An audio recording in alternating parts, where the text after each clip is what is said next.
Yan ang magandang araw mga idol, Luzon, Visayas at Mindanao at sa ating mga ka-business at mga kapapi. Advance sa Happy New Year po sa ating lahat. Una po sa lahat, gusto ko lang po magbigay ng reaksyon doon po sa video patungkol po kay Kahimas. Nakita po natin yung willingness ni Kahimas na maging kagwang.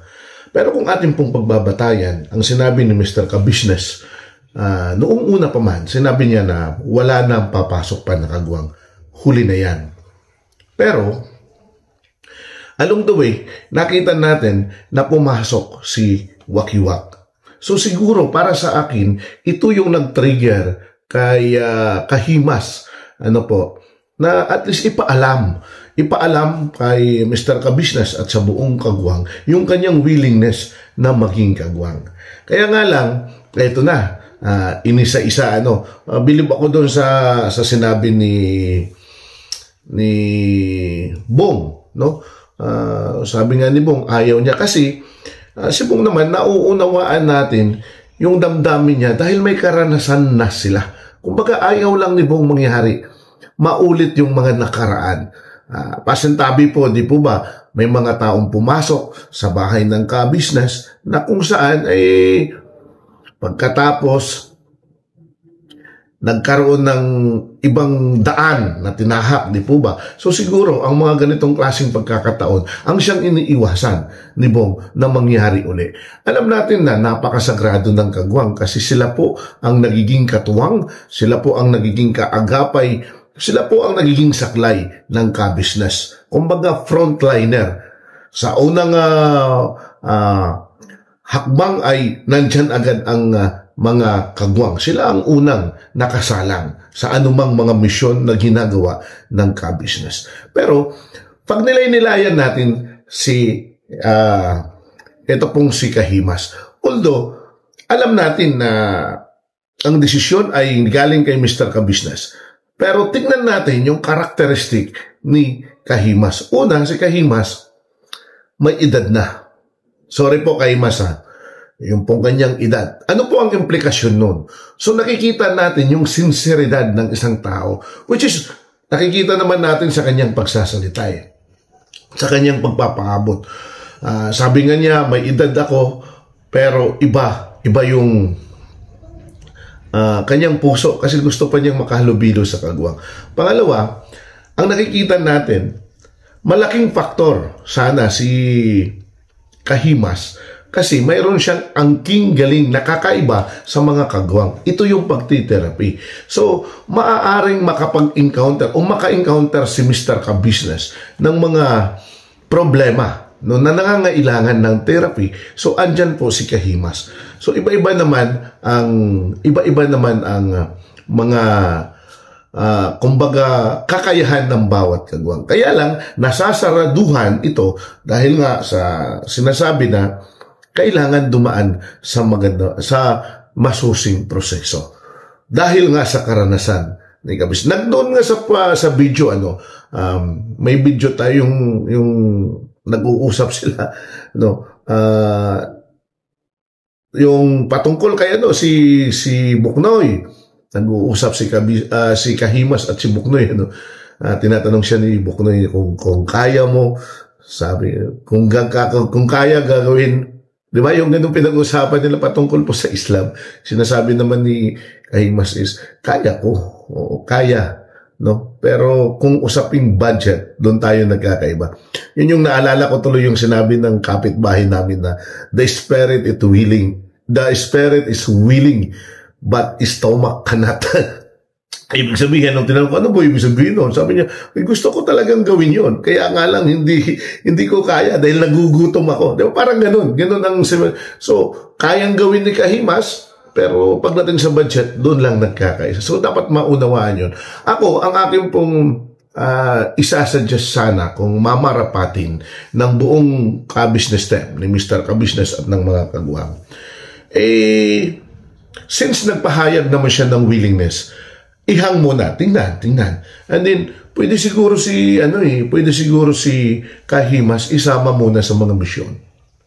Along the way, habang nagmimisyon, mas lalo pang mapapalalim ang pagkilala nila. Kung ito nga ba si Kahimas ay nakakakunik ng tao, kung ito nga ba si Kahimas ay nakakapagbigay ng koneksyon sa kanilang mga tinutulungan. Dito mo kasi masusubok kung paano niya i-handle at paano siya natututo o matututo doon sa mga ginagawa ng mga kagwang.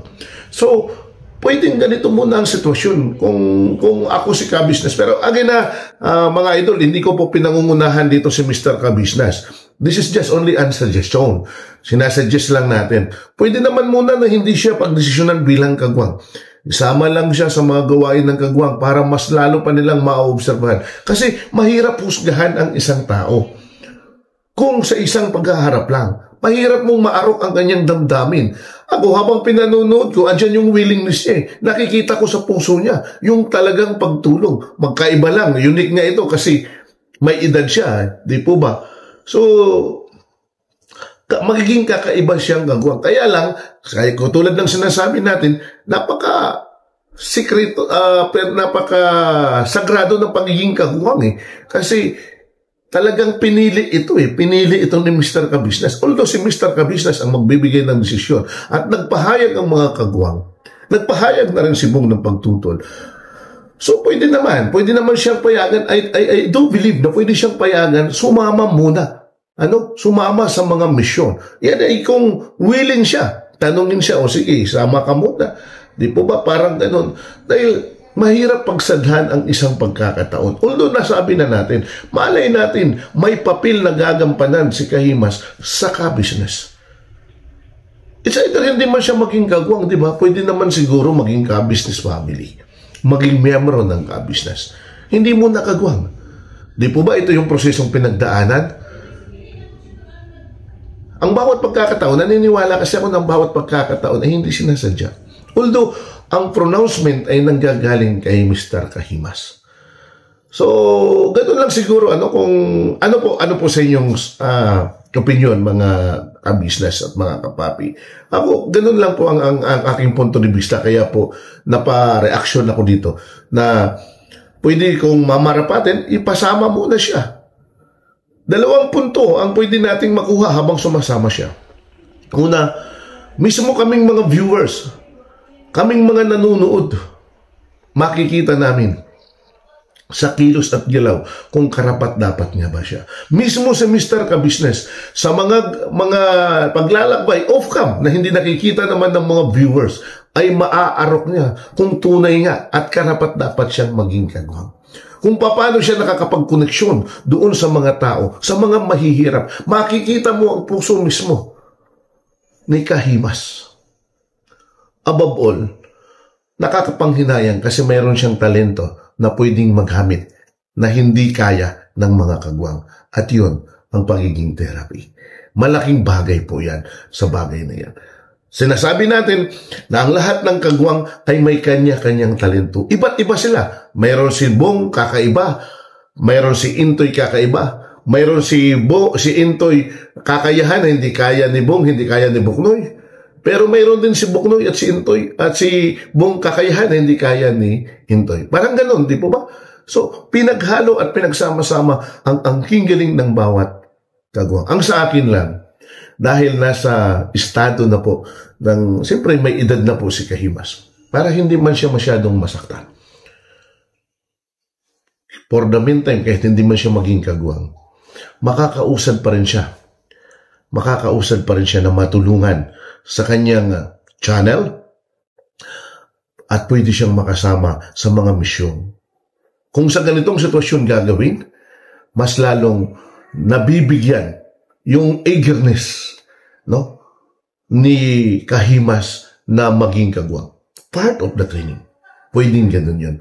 And at the same time, tulad ng sinasabi natin, mas mapapalalim pa ang ating pagkilala sa kanya. Marahil mga idol, kaya ako nasasabi din ito ng ibang kagwang, yung minsan mga pagtutol nila, unawain sana natin na may karanasan na rin ng ka-business at ayaw na rin nating maulit pang muli. Pero sa katulad ni Kahimas, sa aking opinyon at sa aking nakikita, hindi rin masama kung bibigyan ng pagkakataon na mas lalo pang arukin palalimin ang pagkilala sa kanya. Tingnan. Kung sakaling mga idol, hindi man siya maging kagwang, mayroon siyang natutunan sa ka-business, which is ang totoong pagtulong. At pwede naman tumulong ang mga followers kung sakaling palakasin ang kanyang channel. Kasi pwede naman natin masuportahan niya. Ang importante, naka-inline ang kanyang channel, ang kanyang puso, ang kanyang damdamin sa advocacy ng ka-business. Hindi man siya kagwang, pwede rin siyang maging kaagapay sa pagtulong. Pero siyempre, mas magiging maganda kung personal siyang makakasali sa ka-business o sa family circle ng ka-business. Ito po'y opinion lamang mga idol. Ito po'y akin lamang. Pwede din po kayong magpahayag ng sa inyo. Hindi ko po pinangungunahan dito ang desisyon ni Mr. Ka-business. Bilang reactors, akin lang pong ipinalalabas ang aking saloobin. Batay sa aking nakikita sa camera. Actually, si Kahimas, nagkita na kami minsan sa isang misyon dito sa Hagonoy, kasama po siya. Kaya po, nakilala ko siya ng personal. Pero tulad ng atin, hindi ko po pinangungunahan si Mr. Ka-business sa desisyong ito. Nasa kanya pa rin po. Halinawa mga idol na magkaroon ng isang magandang conclusion itong adhikain ni Kahimas. Pero para kay Kahimas, once and for all, bago ako magtapos Kahimas, kagwang ka man o hindi, kung ang puso mo ay nasa pagtulong, gawin mong inspirasyon ang ginagawa ni Ka-business at magpatuloy ka. Ang pinakamahalaga rito, na ikaw mismo ay niyayakap ng Ka-business family, ng Ka-business community bilang isang mabuting kaibigan. Kung sakali man, hindi tayo pala rin, ipagpatuloy mo lang ang iyong paglalakbay sa iyong YouTube journey. May nakatakdang pagkakataon kung saan ka ilalagay ng Panginoon. Ako po si Taong Gala. God bless us all. Please do click and follow Ka-business Official, Ka-business Family. And of course, kay Papa Dins. Sama na rin po natin mga idol ang ating mga kagwang. At syempre, aking pong inilalapit sa inyo, pakisuportahan natin Kahimas TV. Ganon din po ang ating mga reactors. Ang inyong abang lingkod Taong Gala. God bless us all. Advance Merry Christmas sa ating lahat.